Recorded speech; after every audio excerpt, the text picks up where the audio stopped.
Hi friends, welcome back to my channel. This is my November wrap-up. Let's just get into it because I read 14 books last month and this is late, and so I kind of just want to speed through it and tell you about all the books I read this month. So the average rating was a 3.2, which isn't standard to the majority of my wrap-ups. I tend to be above a 3.5, but this month I just read some really average reads that put me into this crazy reading slump where I felt like I wasn't reading anything good. But let's just go over the star ratings. So I read no 1 stars, which is fantastic, but I read 4 2-star books this month, 6 3-star books, 3 4-star books, and 1 5-star book, which made the month seem so long and boring. I read 1 middle grade, 4 YA, and 9 adult books. 4 were written by males and 10 were written by female authors. I read 5 fantasy books, 5 fiction books, 1 nonfiction, 2 graphic novels, and 1 science fiction. And the total of pages read this month was 4,860. So I read a lot of pages, but the quality of the books wasn't up to par, I guess you could say. So the first book I read this month was Furthermore by Tahara Mafi. This is basically a story that follows Alice Alexis Queensmeadow. And basically she's this young girl who is devoid of color but lives in a world that is made up of colors. You can tell from this hardback. And basically her father disappears. He goes to the land of Furthermore, and then her and her friend travel to this world to find him. I gave this book 4 stars. It was such a cute and great read. This is the first time I've ever read Tahara Mafi, and I think her prose is absolutely stunning. I didn't know how great it was and how much her personality shines through in her writing. I loved the magic system that was in this novel. I thought it was really interesting, and I loved the meaning that Mafi put behind the powers that each of the children receive.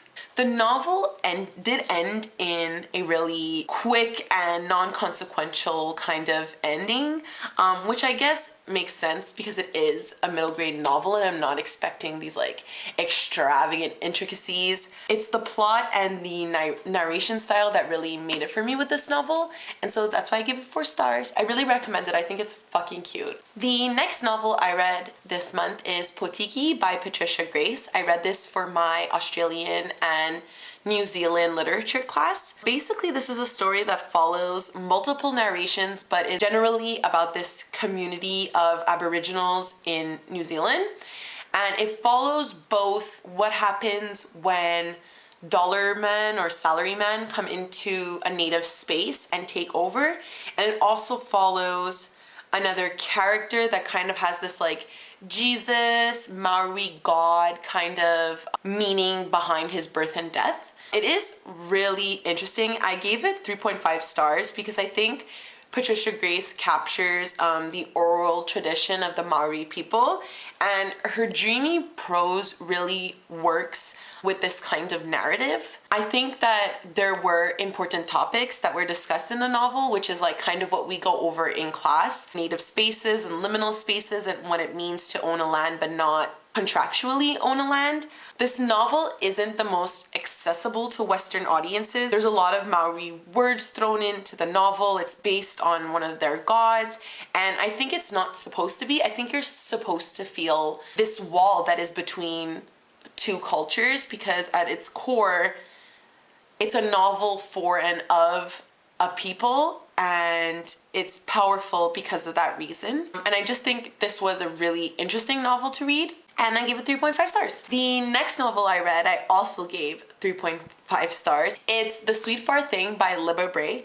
Basically, this is the 3rd in the Gemma Doyle trilogy, but basically this trilogy follows this girl who, upon the death of her mother, moves to a school in England and discovers that she has powers, and this whole kind of story that surrounds the school that her and her mother have both gone to. Okay, I think that this was a good finale for the trilogy overall, but it was definitely way too many pages. This book is over 800 pages, and I think there was a lot of moments where I was thinking to myself, like, this isn't necessary, this isn't important to the story, it doesn't really hold anything of value. And then after all those scenes, like, the ending battle was so short, and it was so, this novel was so slow and building up to this grand finale that felt so like rushed and underdeveloped. I really enjoyed the journey of this trilogy, and I think Libre Bray really amped up the creepy factor. But overall, because it was so long and slow, it felt very average to me. The next book I read for the month of November was Oreo by Fran Ross. I read this for my African American Literature Studies class, and I gave this a 3 stars.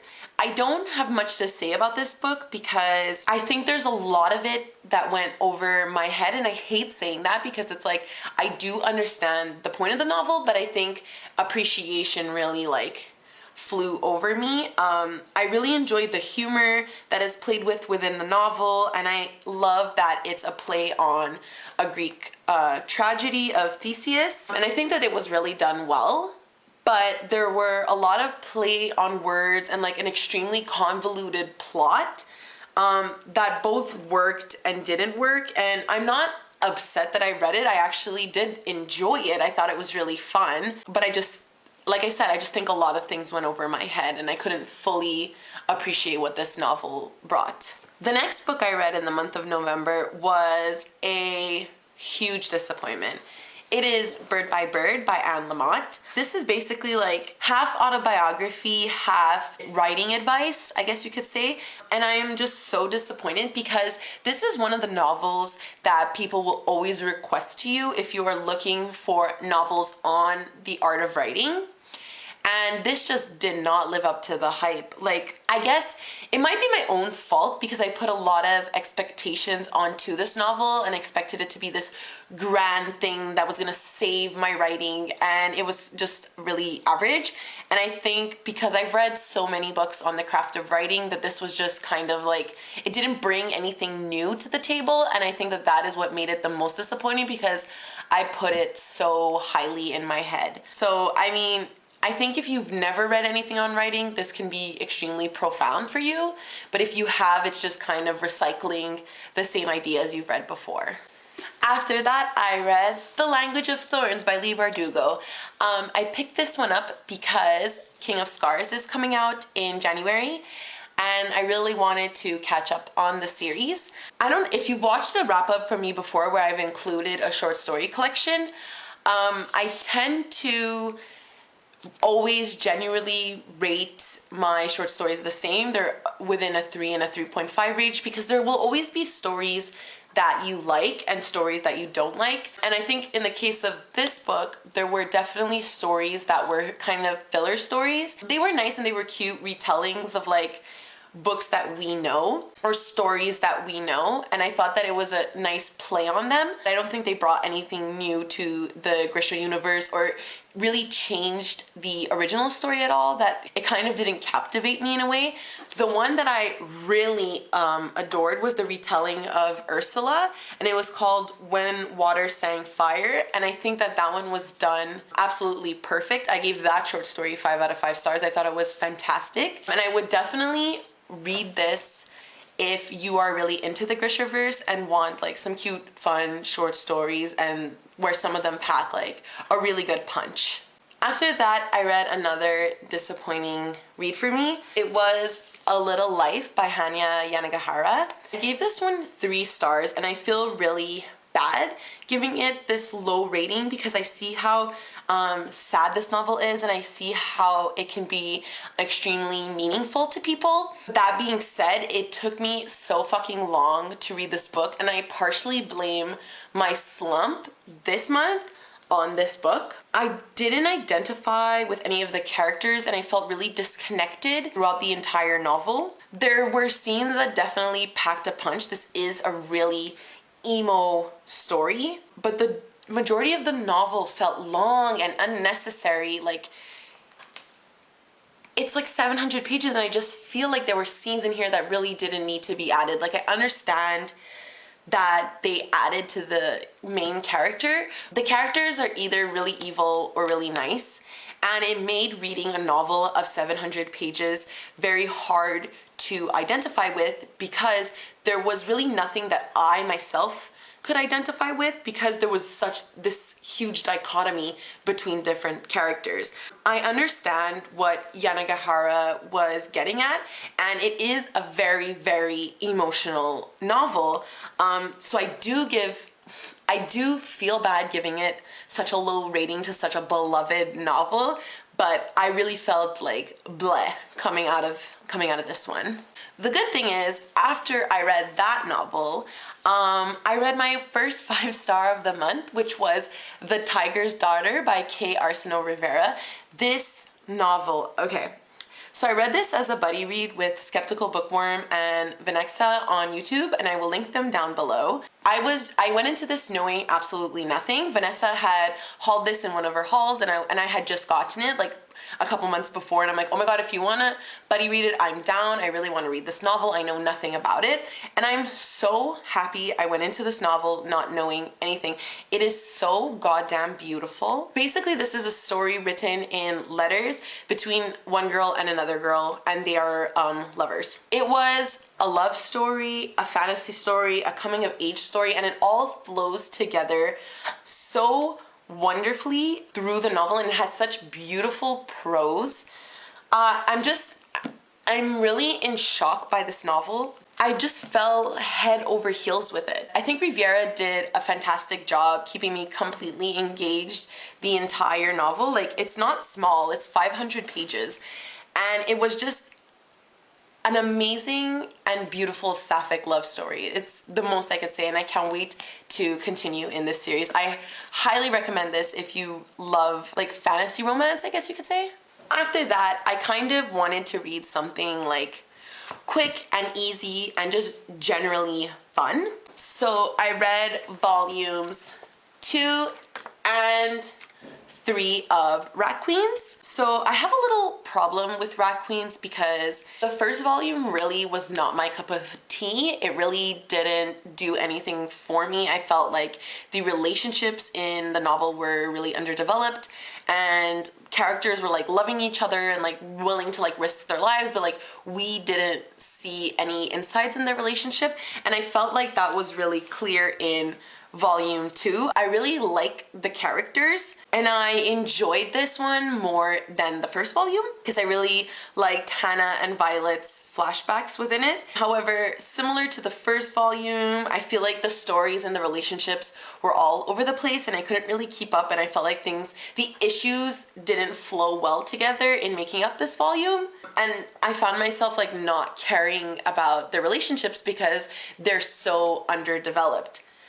However, that changed with volume 3 because I actually loved this one way more than I've loved any of the others. I think the relationships were extremely developed in this one, which is like a big problem I had in the other ones.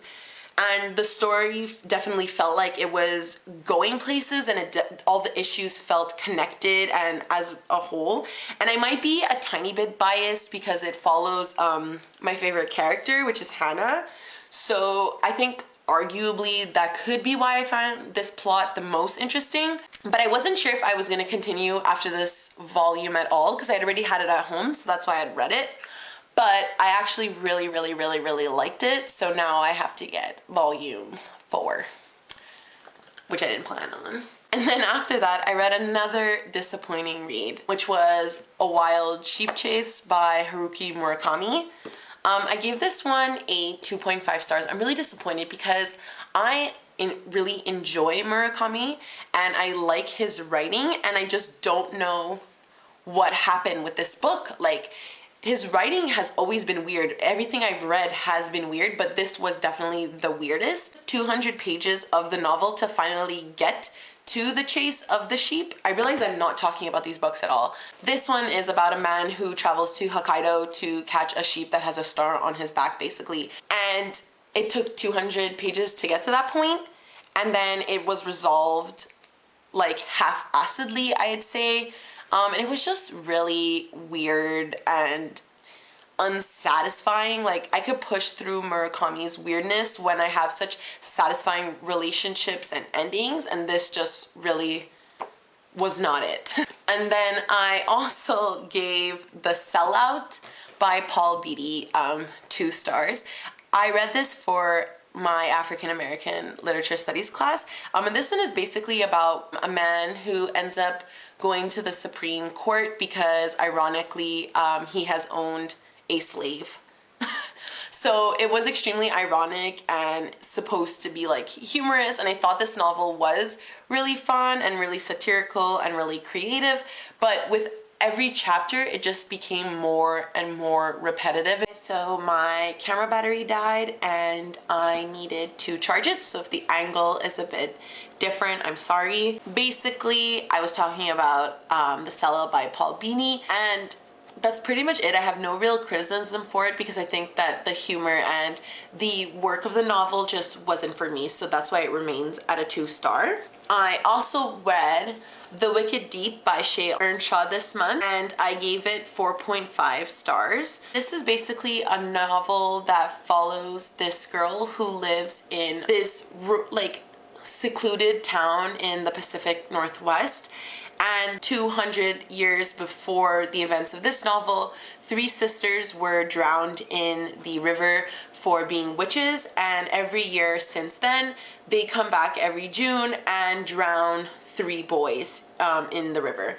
And so I think this novel was really captivating, and I could not put it down. I read it all in one day. Earnshaw's prose was absolutely breathtaking. It was so atmospheric and had me feeling like I was living in the town. And I loved everything this novel had to offer. I loved the lore, I loved the characters, I really enjoyed the love story in this book, and everything was written so well and it was so alluring. It just wasn't a 5 star, and I don't know how to put it because I'm giving it a 4.5 because it's so close to being a 5 star, but I don't know what it is about this book that limits me. But I highly recommend this book if you love like witchy tales.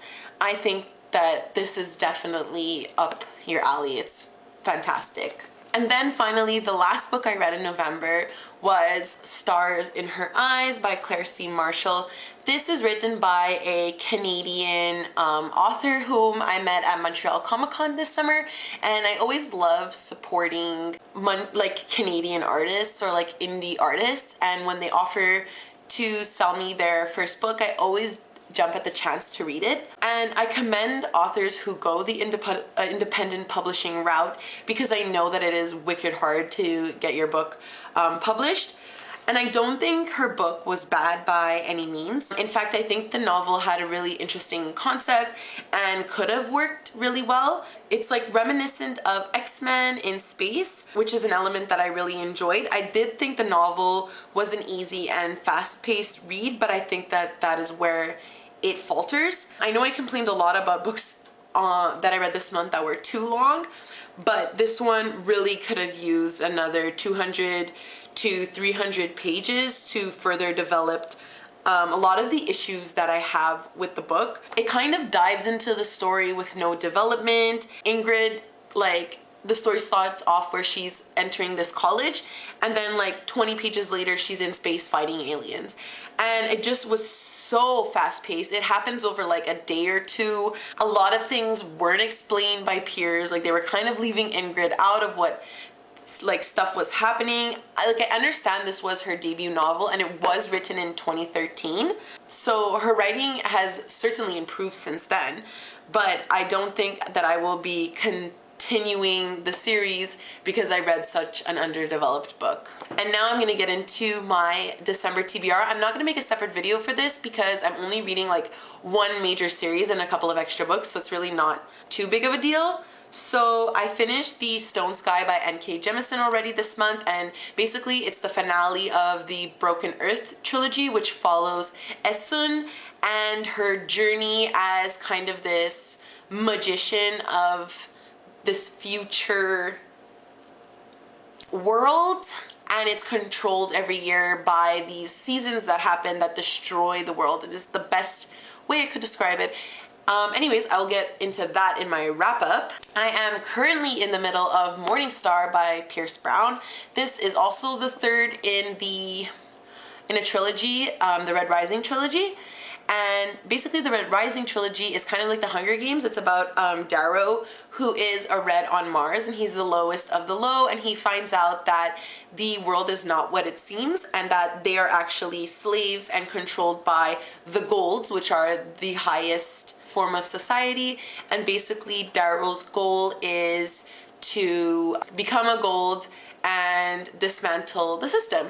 And this is the fourth book, and I'm really loving it so far, and I'm tapping the shit out of it. So I'm like really in the middle. I'm 325 pages, so I can't wait to finish this. I really needed a break from these extravagant worlds, because I think with such a disappointing month in November where I only read one 5-star book, I was feeling really sluggish, and the Stone Sky and Morning Star are very like developed worlds that have like a lot of intricacies. And basically what I'm saying is that I am rereading Twilight, which, if you don't know what it is basically about this girl named Bella Swan who moves to Forks, Washington, and falls in love with Edward Cullen, who is a vampire. And I am not too far into it. I'm listening to the audiobook so I can kind of like calm myself and like just listen to like a mindless book that I already know the full story. And yeah, and it's really nostalgic. Like, obviously I know it's not the best written book, but it's like really pulling on them heartstrings, and I can't wait till Jacob comes. And then I also would like to read an arc that I received, and it comes out in February, so I kind of want to read it 2 months before, but even if I read it in January or I don't get to it this month, it's not that big of a deal. But it's Crown of Feathers by Nikki Powell Preto, and basically it's a world about warrior queens who ride on the backs of phoenixes. And that's all I needed to know. It's also about like sisters and what happens when two sisters fight and their world is like ripped apart. And I am an older sister, so I'm interested to see how like a fight between siblings can cause such a rift. And then after that, speaking of like mindless books, I really kind of just want to read The Jedi Path, which is this book my boyfriend got me in Disney World. And essentially it is like the rule book of Jedi warriors, and like a library, like they sign like who's read this book. And so I'm into it just to like read more about the Star Wars world and like have something of Star Wars this winter season, because I always watch a movie every year, and so I kind of like just want something to like remind me of how much I love Star Wars. Finally, the rest of these are from a series, and I will be participating in the Grisha Longathon with Kat from Paperback Dreams and Cindy from Read with Cindy, and I will leave their links down below. So basically we are reading the Grisha trilogy, which is Shadow and Bone, Siege and Storm, and Ruin and Rising by Leigh Bardugo. I have already read these books, basically just to get a refresher before King of Scars comes out in January.